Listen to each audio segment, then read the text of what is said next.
Hang ni yin ai ka ngu ka dem ka baru play hame yin yo ya ka jing hi ka hai na ka tien jong me ben sa yang i da ki sacrament ba ko jong me ka ni ka yin ka dau ya ka jing ma ya jong ka balang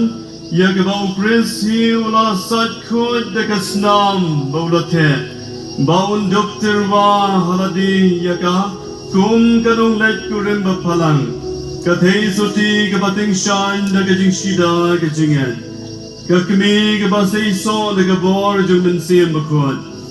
ka balang ka long ka ba khot ka bri so wan ba lop jit jung utrai da ki tnad jung ka la pendap ya ka perthei ba ro ka wei kisno ha ka ding na ki por bat kner sha ka hima beneng ka kmen da shisha ka balang ka jaga shong ne jung blei ha perthei ka tempel bakentang balate da ki mau baem ki bayang halor ka nong rim ki apostol baru jisu hi udai umaudong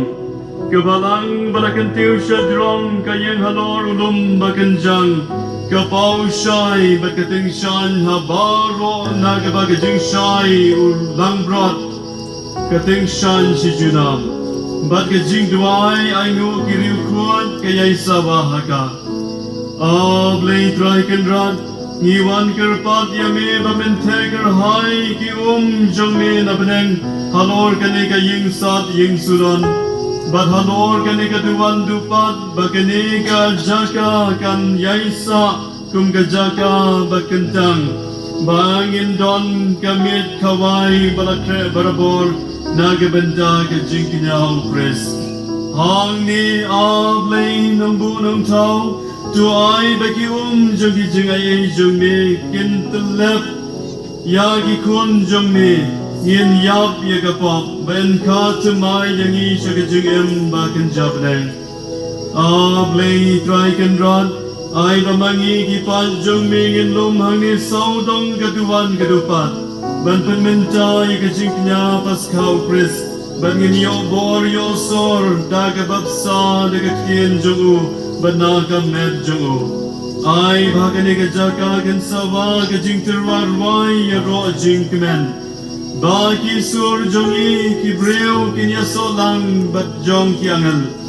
bat ba ka jingker pat naga benta ka jingpen em ya ka perthai kan yai keu shame ai bahagane ka jaga ka baduk barangli kin yo jing tian ki ba sha ban ben kin lad no na ka jing te jing kom bat baro ki breu ki ba yo kup da ka kerdan kun trai jume ha du bakin yo poi shi jing men jong ka Jerusalem beneng da utrai jung yu Jesus Christ kun jume ubaim barbasan sharing ka takme